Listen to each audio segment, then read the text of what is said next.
Danielle Smith defends her multiple choice separation question. We do not want this lingering around for 1 or 2 or 3 or 5 years. But a move to please all appears to have pleased none. Nothing will be put to rest in October because the Premier won't put it to rest. Plus, how do Albertans feel about this whole exercise? That seems stupid. It seems like a waste of money. I think it'll put it to bed. Does this really give voters a clear path forward? And an historic country retailer in jeopardy. It's 100% reliant upon the campground in the summertime. Will a nearby campground closure also shutter this 125-year-old general store? CTV Calgary, local breaking news with Tara Nelson. Hello and thank you for joining us. Premier Danielle Smith says a new referendum on separation has the potential to bring together the province and offer Albertans some finality to an important issue. Voters will weigh in through a non-binding question this October, but the debate has already descended into a bit of chaos. Tim Brooke has reaction from here at home and from right across the country. Danielle Smith says it's really quite simple. We do not want this lingering around for 1 or 2 or 3 or 5 years, creating that level of uncertainty. People know on October 19th there's a choice to be made. That choice, should Alberta remain a province of Canada, or should the government of Alberta commence the legal process required under the Canadian Constitution to hold a binding provincial referendum on whether or not Alberta should separate from Canada? Smith says the former option would ideally end the separation conversation once and for all. The latter would begin a process to hold a real vote on separation that would take at least 2 years to happen. And I would hope that whichever side loses accepts the judgment of the people in the direction that we go. So I would say this is the ultimate policy debate. The Premier claims the roughly 700,000 people who have signed a petition to either stay in or leave Canada want a firm answer, and so it's time to give them one. But many who signed the Forever Canadian petition say it was only to put an end to this sentiment. And for Danielle Smith to say, oh, you wanted a referendum, not only is it lies, not only is it gaslighting, it treats Albertans like they're idiots. Hundreds joined an Alberta NDP rally held symbolically at Confederation Park on Friday. That party is one of a handful of groups launching a campaign to stay. Do not be fooled by her deathbed conversion last night, in which she said, I'm fighting for Canada. Because let's be clear, she will not lift one finger to help the Remain side in this ridiculous referendum.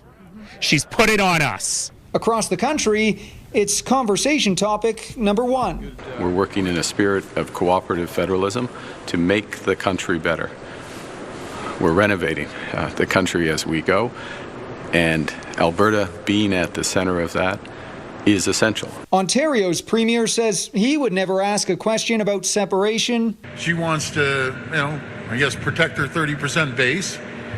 It's not going to win, as far as I'm concerned. It'd be a disaster for Alberta. Smith has reiterated she's on Team Canada. In fact, she's promised to hold campaigning town halls this summer to speak to voters.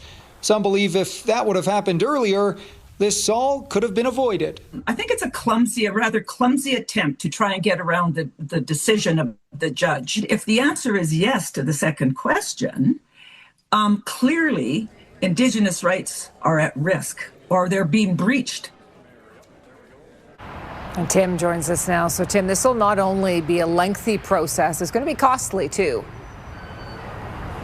Yes, Tara, we spoke with Elections Alberta today to get a little bit more information about what's coming our way in October. We have some numbers for you here. Elections Alberta estimates as many as 38 million ballots will be needed for this vote, as each of the 10 questions asked all have a unique sheet to fill out. And that'll require up to 90,000 election officers to administer and count the referendum for roughly 3 million eligible voters. And a side note here, new legislation requires that count be complete in just 48 hours. Now, we couldn't get an up-to-date financial estimate for all of it, but at last check, October's referendum process was slated to cost roughly $36.7 million, about the same as the last provincial election. And keep in mind here, that's all just for this set of questions being asked in about 5 months' time.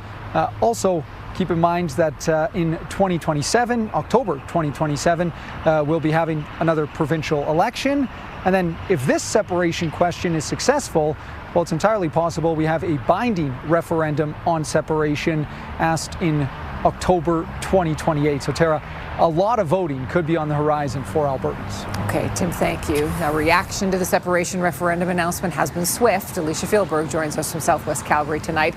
Alicia, there is a lot of dissatisfaction. Tara, it seems a lot of people have finally found something that they can agree on.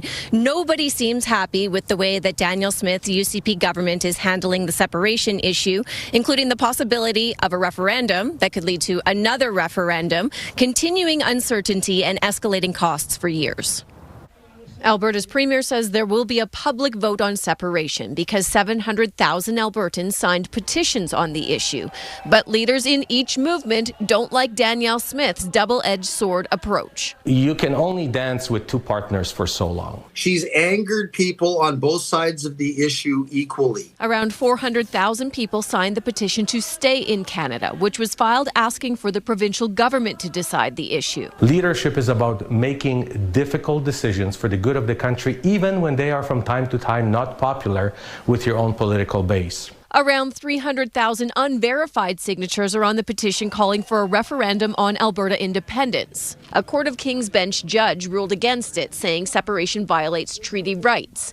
And petition organizers say Smith's solution doesn't help. It's a slap in the face to a supermajority of the members of the United Conservative Party of Alberta who all favor independence. The UCP president denies that many members support secession and tells CTV the party stands firmly behind the premier.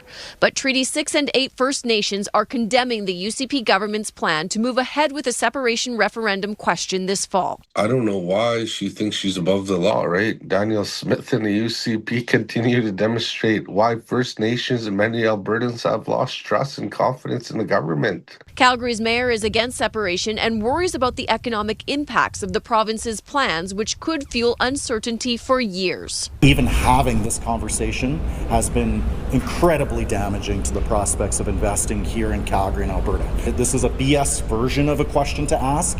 It is so ridiculous that we're being asked to vote on whether to have a vote. Albertans organizing ahead of the referendum will have to determine how to proceed. Will caucus and cabinet campaign? Will there be defections? David Parker, Jeff Rapp, they've all come out publicly and said that they want to take down the premier. Alicia Fieldberg, CTV News, Calgary. The Calgary Chamber of Commerce is very concerned that a separation question will be on the October referendum. It says regardless of the vote's outcome, it will trigger significant and lasting economic consequences for Alberta, with businesses likely to reconsider expansion, investments, and possibly even relocation to places that appear more stable. The Premier's referendum question is sparking reaction across Alberta, but not necessarily the kind her government may have been hoping for. Our Mason DePatie hit the streets to hear from Albertans.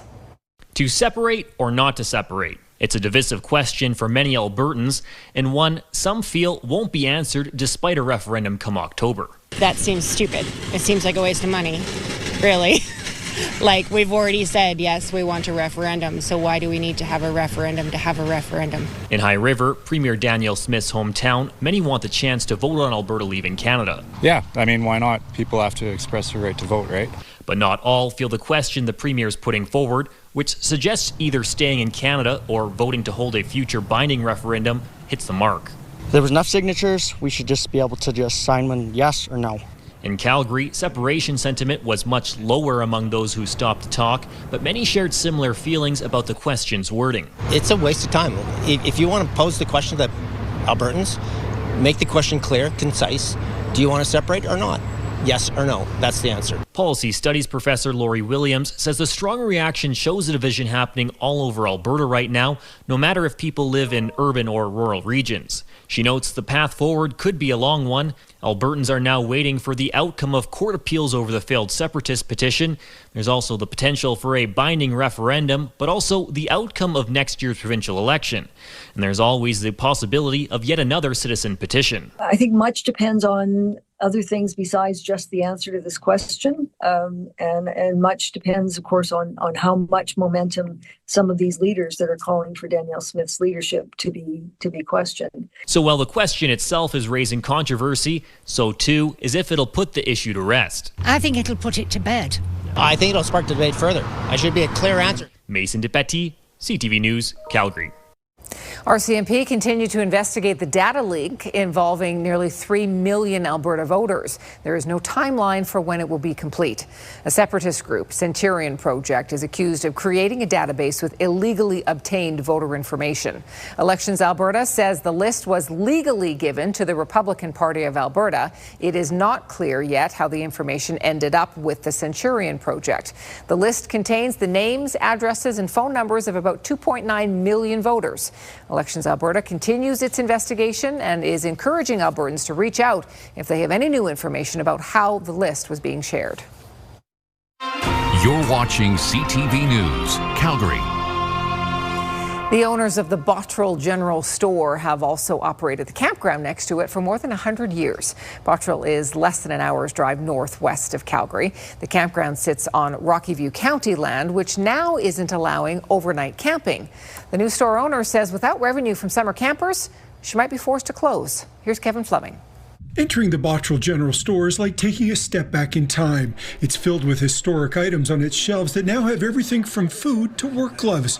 Beverly Guthrie became its new owner 22 months ago and is learning everything she can about its history. The history goes all the way back to the 1800s. The Northwest Mounted Police have a holding tank for criminals on the way to Calgary. Peggy Good and Bridget Hellman love the space that brings back memories for the two who live in the area. It's the gathering place. If someone is celebrating, whether it be getting married, having a baby, it becomes the place. Lacey Bluen is an old college student who grew up coming here. We'd always stop in here. It was a super cool building, right, with all the history and stuff. Always go in and get our soda. They had like the old soda bottles and stuff. Guthrie says a big part of her summer business is the campground next to the store. But now Rocky View County is looking for a new formal agreement with her because the park sits on county land. The relationship between the Bottrell General Store and the Bottrell Campground has been around for 134 years. It was privately held up until like the late 70s, early 80s.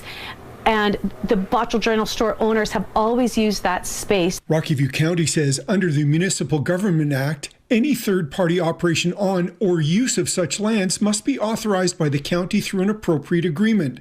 Any future discussions regarding the status or use of the lands will be subject to applicable statutory requirements, council considerations, and the public interest. Guthrie fears if she can't open the campground, she may have to close the store. I lose money at the campground, but the revenue that I can make from the campers coming in here is what allows me to keep my doors and lights open year round, because we're open year round. While talks continue between the county and the Bottrell General Store, Guthrie can only provide overnight camping for the 3 spots on her property. The county says that this area can only be used as a day use area. Kevin Fleming, CTV News, Bottrell. Guthrie's spending a lot of money on lawyer fees to help her navigate the county's requirements, and she is not sure how long she can keep doing that. The Bottrell General Store opened in the early 1900s, and Guthrie bought it back in 2024. You could get the keys to an historic Calgary building, but there is a catch. You have to move it. This building on Ogden Road will have to be moved to make way for Ogden Station when the Green Line is built. In 1913, it was the Hong Li Laundry and later a boarding house for Chinese immigrants. During the First World War, it was turned into a hospital for veterans. It could be yours for just $1, and the city will put forward $50,000 to help relocate it. It will be demolished if no one claims it. There are some new additions to Edmonton Zoo. They look like fat, healthy babies. The puppies were born last month. Their exact birth date is unknown as their mother burrowed underground to give birth. The puppy's father is a 14-year-old Arctic wolf who recently moved into a new exhibit with 2 females. Staff will take a hands-off approach with these pups as they settle into their habitat. They're outside right at the entrance to the den, but they're already playing with each other, jumping around, going up to meet Tundra. They're very interested in who Dad is right now. We try and make sure that the wolves are comfortable, and the best way for baby wolves to be raised is by other wolves. The puppies will get their first checkup and vaccines when they're 8 to 12 weeks old. They'll reach adult size in about 6 months. Danielle joins us now. A trip to our zoo would be a pretty good way to spend the weekend here. It would, yeah. You just need the sunscreen this weekend. It's going to be hot. It's going to be sunny. A late day development of showers is still possible for tomorrow, much like we have out there right now. But it's a little more isolated for tomorrow. All right, here's what's been happening. And we talked about a lot of this activity dying out before it actually gets to Highway 2. That's what's happening. So the thunderstorm activity is off to the west, but we've certainly seen some isolated showers in the city. It's 16 degrees right now. The winds are gusting up to about 30 kilometers per hour at times.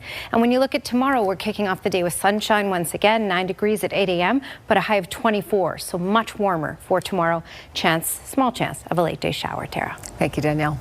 A guilty verdict in an Edmonton courtroom today in a heartbreaking case. A woman who owned 2 dogs that killed an 11-year-old boy is found guilty of criminal negligence causing death. And later, the surge in retail sales, specifically in the fuel sector, is not being viewed as a good thing. We'll explain why.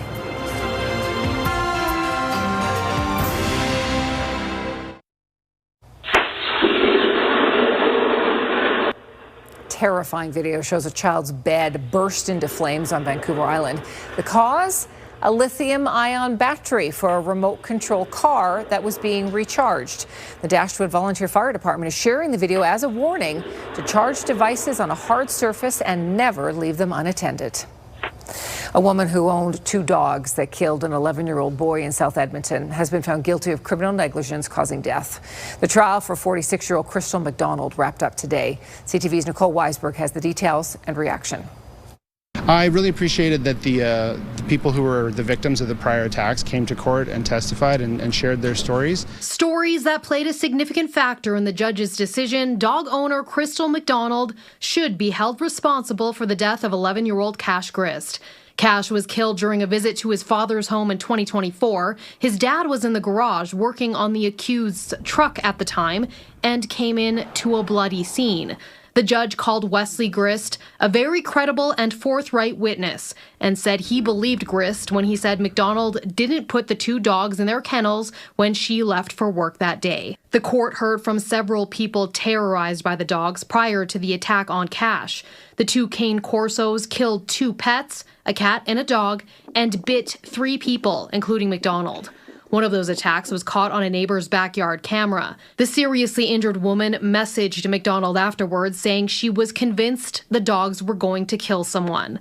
The judge said after that, there was a heightened duty for her to take steps to protect her roommate's son, Cash. And she didn't. Her rule was that Cash couldn't be alone with the dogs, but it was clear that even one person being present with a potential victim was not enough. There had always been other people present during all of the attacks. The judge said he generally found the accused to be evasive and defensive during her testimony. He said she knew the risks and called her response to the prior incidents wholly insufficient and inadequate. Our position, of course, is, Miss McDonald, who loved that boy like a nephew, was put in a very difficult position when his father showed up with him and took steps that, to her, she reasonably believed would protect the child. McDonald is scheduled to be sentenced in September. Her lawyer says they will likely appeal the decision.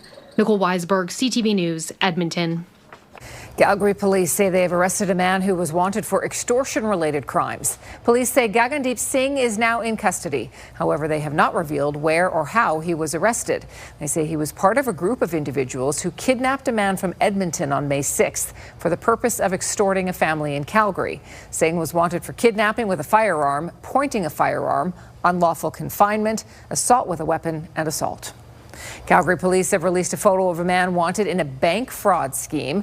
Police say it comes after a victim got a call from someone claiming to be calling from BMO, telling them their credit and debit cards had been compromised. Police say a man later picked up the cards at the victim's home and used them at a casino to access more than 12 grand. They want to hear from anyone who recognizes him. This is CTV News, Calgary.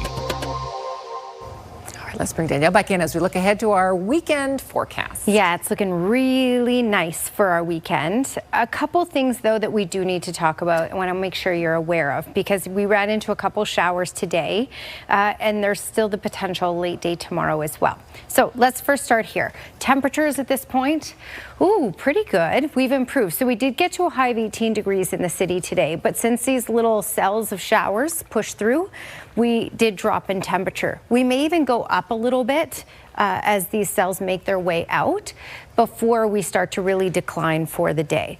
All right, so 15 right now in Calgary. The winds have picked up a little bit as well. It's 22 in Brooks, Drumheller, 20 in Edmonton, and 20 in Milk River and Medicine Hat. So we've had a lot of warmth out there already, and we're going to have temperatures really climb over these next couple days in all communities for southern Alberta.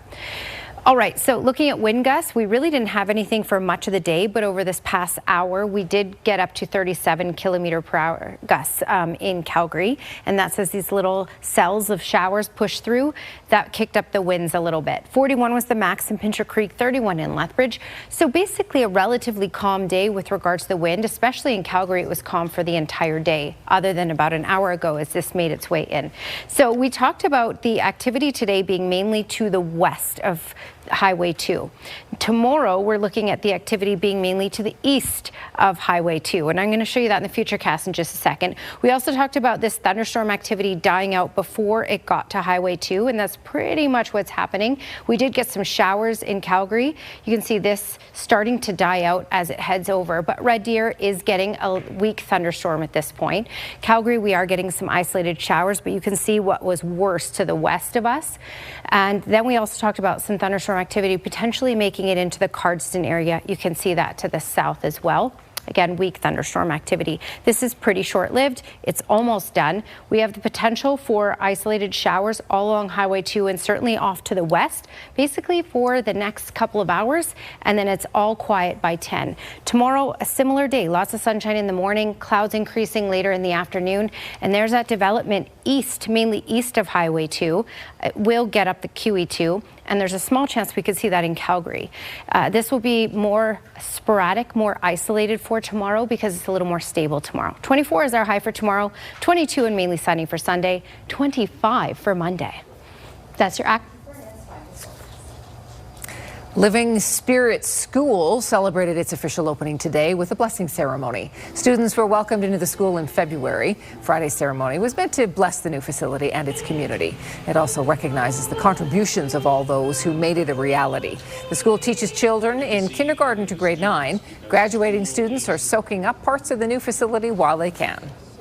It's been the booths upstairs because it's like the first time we've had like an open space for students to just lounge and to kind of socialize or even work outside with each other, meet up with other people. The library, because it's just like such a calming space. It's nice and quiet, and it's just got some beautiful lighting.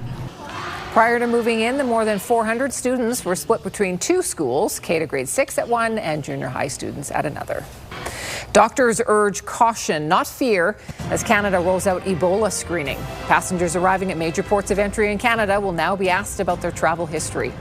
And later, details about Calgary's new all-girl baseball league. Stay with us for that. Enhanced screening is now in effect at Canadian airports as an outbreak of Ebola continues to spread. The World Health Organization is warning infections are rising in Central Africa, but the global risk remains low. CTV's Heather Wright has more on what we heard today from Canada's Chief Public Health Officer. Passengers arriving at major ports of entry in Canada will now be asked about their travel history and any symptoms that could be related to Ebola, as the virus continues to spread rapidly in parts of Africa. Our officers are designated as screening officers under the Quarantine Act and are well trained in the event that a traveler displays any symptoms of illness. During a news conference this afternoon, Canada's top doctor gave an update on what she called a serious and evolving situation, including whether Canada will issue any travel restrictions on countries where the virus is circulating. It's important that we look at how effective things like travel bans are. We need to be looking at whether or not there is any evidence that the outbreak is escaping the area that it's currently concentrated. Dr. Joss Reimer says travel bans are ultimately a decision of cabinet. And while the Public Health Agency of Canada provides advice, Reimer would not say whether she would recommend any travel restrictions. Experts reiterate that the risk to Canadians remains low. So I think for sure there's a heightened attention to the virus and its potential for spread through travel, but the risk to places outside endemic regions are very, very low. On Monday, American officials suspended entry into the United States for 30 days for travelers without a U.S. passport who have recently been to the Democratic Republic of Congo, South Sudan, and Uganda. That ban forced a Detroit-bound Air France flight to divert to Montreal because a passenger from the DRC boarded the plane in error. They were assessed by a Public Health Agency of Canada quarantine officer, found not to have any symptoms, and have since returned to their point of origin. A person in Ontario who returned from Ethiopia with symptoms consistent with a range of illnesses was tested for Ebola out of an abundance of caution. Those tests have come back negative, and health officials are asking any passengers returning from the affected regions to monitor their symptoms for at least 21 days. Heather Wright, CTV News, Toronto. There are no little green men, but still a fascinating collection of declassified UFO material was released by the Pentagon today. It includes more than 50 documents and videos. One of the 222 files refers to a series of reported sightings and investigations at a top-secret facility in New Mexico from 1948 to 1950. The U.S. Defense Department says there were more than 200 reports of green orbs, discs, and fireballs near the military base. A first batch of UFO material was released 2 weeks ago, dating back to the late 1940s. It has been viewed more than 1 billion times worldwide. For many, there is nothing like a relaxing dip in the hot tub after a long day, and maybe that's just what this bear was thinking when he saw a shop full of them. Our trending videos are next.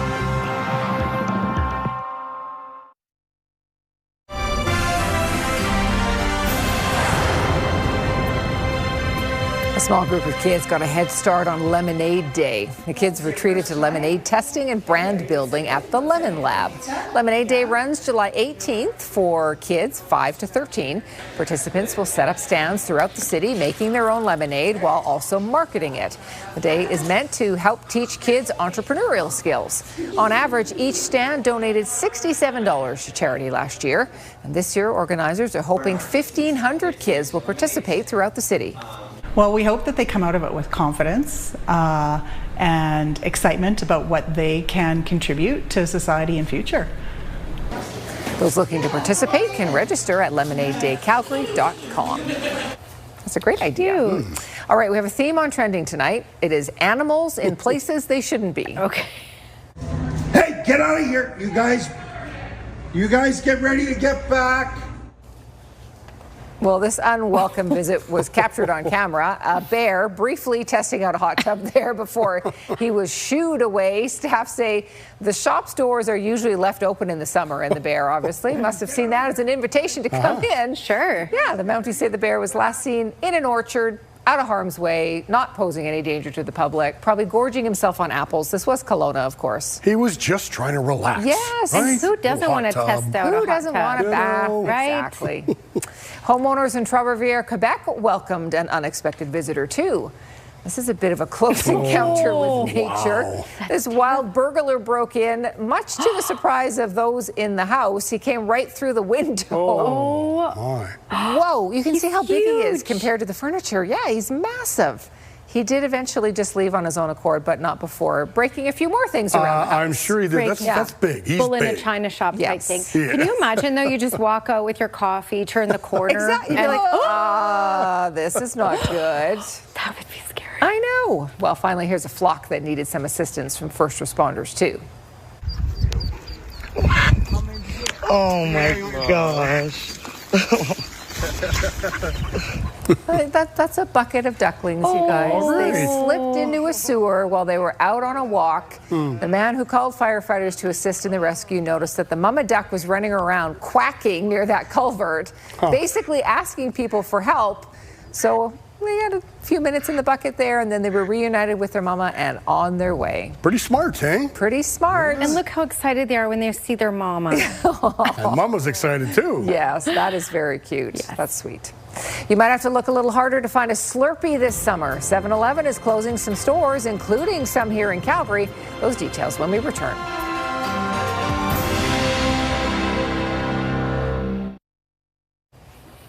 Here's your Skywatch weather camera, and well, this direction's looking pretty good. Depending on where you look and where you're standing on the city, you may be running into a couple raindrops. We certainly had some heavier pockets that briefly flew through the city. 15 is the current temperature, 18 degrees was our high, normal 18.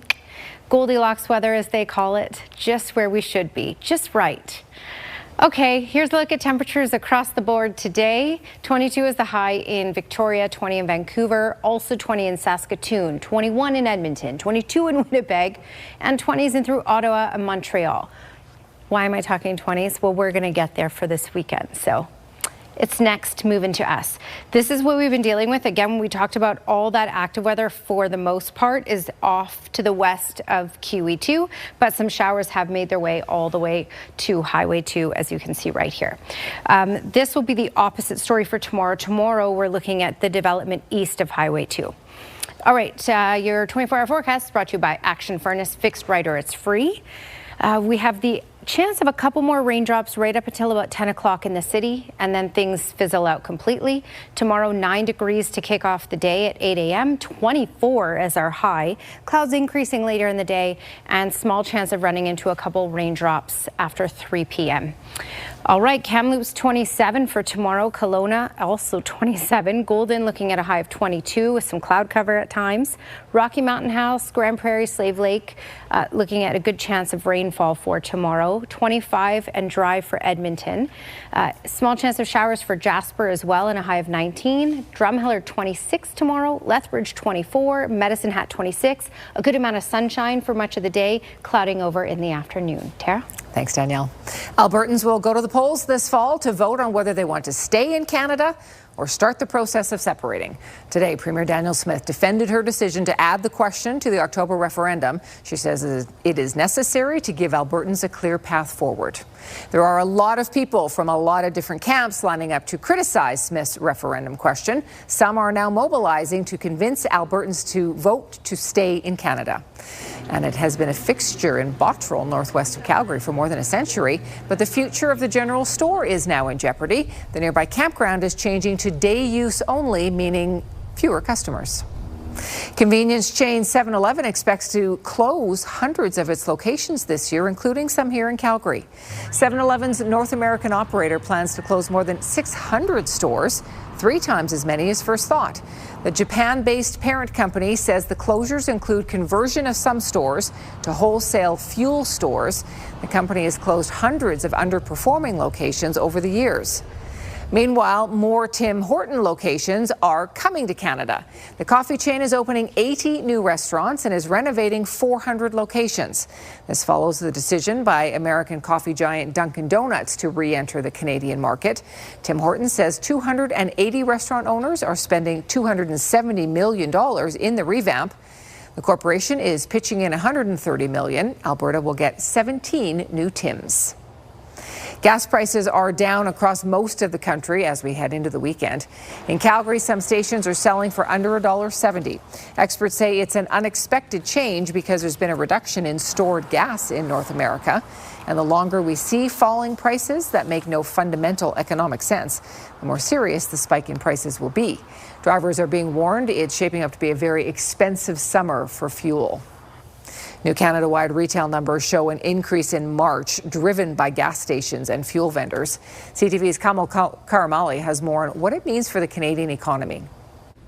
The surge in retail sales, specifically in the fuel sector, is not being viewed as a good thing because it has less to do with an increase in spending and more to do with higher gas prices. Retail sales in March increased by nearly a full percent to more than $72 billion. It was largely driven by this massive bump, more than 12% month over month in sales rising at gas station and fuel vendors. But it's not that they sold more. In fact, the actual volume of gas sold was down nearly 2%. It's just that gas is now more expensive, so they're bringing in more money.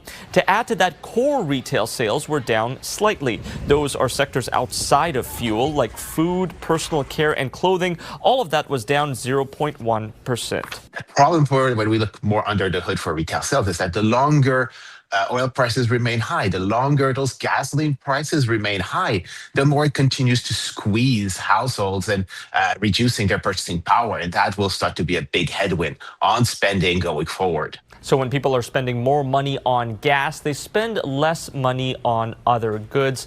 A concern that this trend will continue when April's retail sales numbers come out. Kamal Karamali, CTV News, Toronto.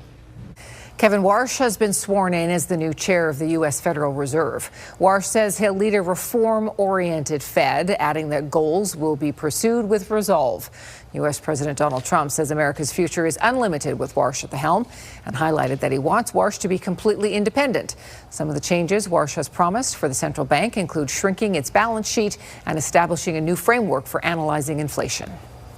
There'll be a lot of very tall people in Calgary this weekend. The best young players in the country will take over more than 50 volleyball courts. Glenn has that story for us next.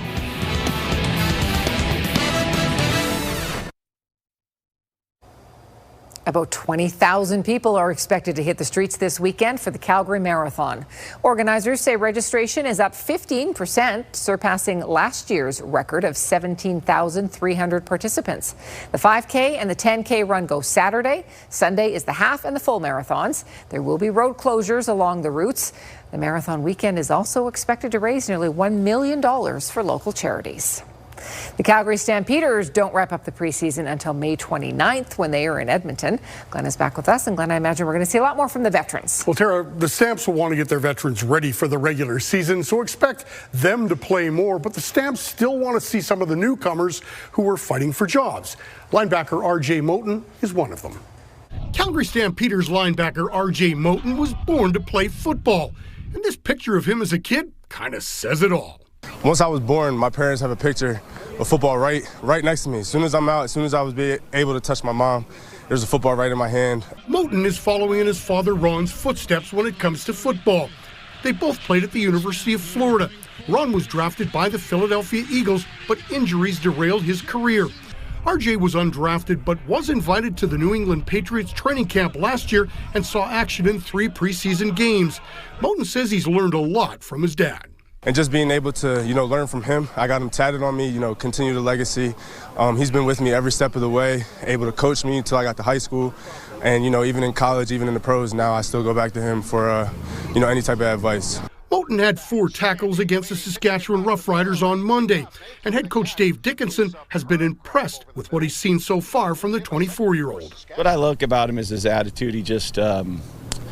I just feel like he's a football player. He's smart, he's getting better, he's willing to try different spots, he's doing the right things. I think he's tough, and I think he'll be a guy that if we can grow him and keep building that, I think he could be a heck of a player for us. I could play multiple positions. I can go back to safety. I have that pedigree. I have, playing nickel or big Sam here, as we say. So just being able to offer that versatility piece kind of helps out. Moten says he's grateful for this opportunity with the Stampeders, and he plans to make the most of it. Just being able to have another chance at playing the sport I love, playing the sport that I grew up playing. And, I'm going to take every piece of advice I can get throughout this journey. Now, RJ says it was his dad who told him to try out the CFL. When Ron's career came to an end, he went back to school and became the chief of detectives in Camden County, New Jersey. He retired from that job in 2018. Team Canada was looking to keep their unbeaten streak alive at the World Hockey Championship in Switzerland, and you had to like their chances as they went up against Slovenia. Picking up in the second period, Canada lead 1-0. Darnell Nurse will break his stick, but the puck goes right to Dylan Cousins, spins and fires it home. Got to get your bounces. 2-0 for Canada. Third period now, Morgan Riley, he's going to get the puck at the point, sends it towards the net, and Evan Finney deflects it in front. The 20-year-old Finney's first World Championship goal, 3-0 Canada, late stages of the third. Jet Greaves looking for the shutout, but Slovenia had other things in mind. Jan Golicic over to Rosla Bohins, and he will fire it past the Canadian goalkeeper to ruin the shutout, but that's as close as Slovenia would get. Canada wins it 3-1. They're now 4-0-1 at the Worlds, leads Group B with 14 points. Canada back in action on Sunday when they face Slovakia. The Brooks Bandits will have a shot tonight to be back-to-back champions of the BCHL. The Bandits are coming off a 2-1 overtime victory against the Nanaimo Clippers. The Bandits now lead the series 3-1 with a chance to win the BCHL title on home ice tonight. Puck drop for that game set for just a few minutes' time. If the Clippers come out on top, Game 6 will be played Sunday in Nanaimo. Well, for the next few weekends, the BMO Centre will be host to a huge volleyball tournament.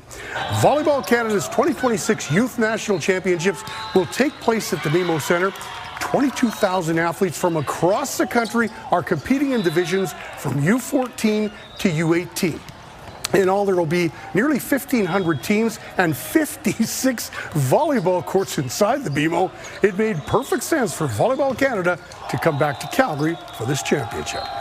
Events are growing so much that we need to do this on a regular basis, year over year, in multiple locations. So we're really happy that Calgary is, with this brand new facility, we're really happy to be able to come back to Calgary. Previously, the maximum here was 30 courts, and now when we're back up over 50 courts, this is what we're looking to do.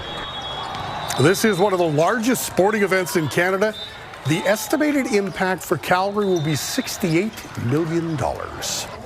Well, it's going to be a big weekend for girls baseball in the city. It's the annual Girls with Game event at the Big Diamond at Confederation Park. It's an all-girl that is interested in baseball or girls already in the sport. It's a camp, and they'll have skills competitions and a big representation from some of the older girls who will be helping out. It's been Kimberly Jordan's mission to grow the girls' game, and this summer they are going to have the first ever all-girls baseball league. It's called the District 3 Wild Roses, but it'll be open to all girls across Calgary. There's a lot of really cool things happening in women's baseball, girls and women's baseball right now, and I'm really excited to see that girls have a place where they'll be able to play, they'll feel inclusion, there's a different level of safety and friendship, and just the opportunity to play somewhere that they feel very welcomed. The league will start in July. It'll end in August, at the end of August. Registration starts tomorrow. There will be a complete female representation from coaches to umps and all staff. They're hoping to have 60 girls, by the way, registered for this weekend's event.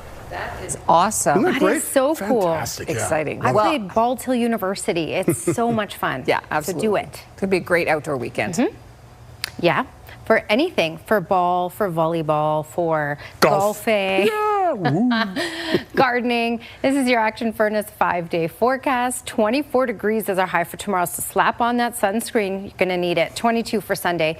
The really only thing for the weekend is there is a small chance of getting a late day shower. It's a smaller chance than what we had today, but don't be surprised to run into a couple raindrops after 3 p.m. All right, Weather Window brought to you by Lux Windows and Doors, crafting quality windows and doors for your style, budget, Alberta's climate. Don McCreary sent this one in. This was his basically view of the world today in Banff. Look at the train coming around. Perfect shot. Beautiful shot. For breaking news anytime, go to our website, ctvnewscalgary.ca. Have a terrific weekend.